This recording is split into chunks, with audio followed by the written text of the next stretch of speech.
నువ్వు నా అక్కవి. నువ్వేంటో నాకు ఆ మాత్రం తెలీదా? అత్త స్వార్థం, మామ పెరికితనం, డీజే అమాయకత్వం, వీటితోనేనా నీ పెళ్లి? నీకర్థమవుతుందా?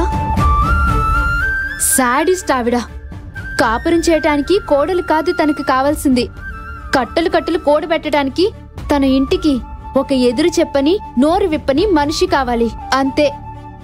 అది నువ్వు అర్థం చేసుకుంటే మంచిది.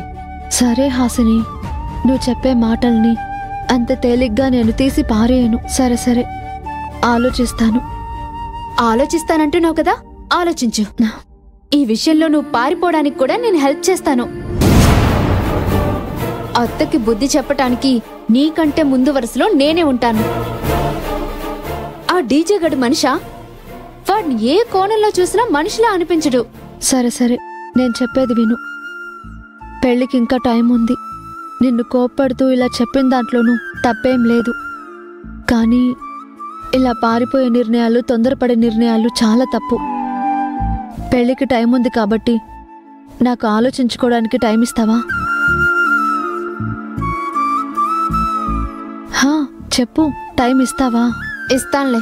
కొంచెం నవ్వుతూ చెప్పొచ్చుగా. ఇస్తాన్లే అక్క.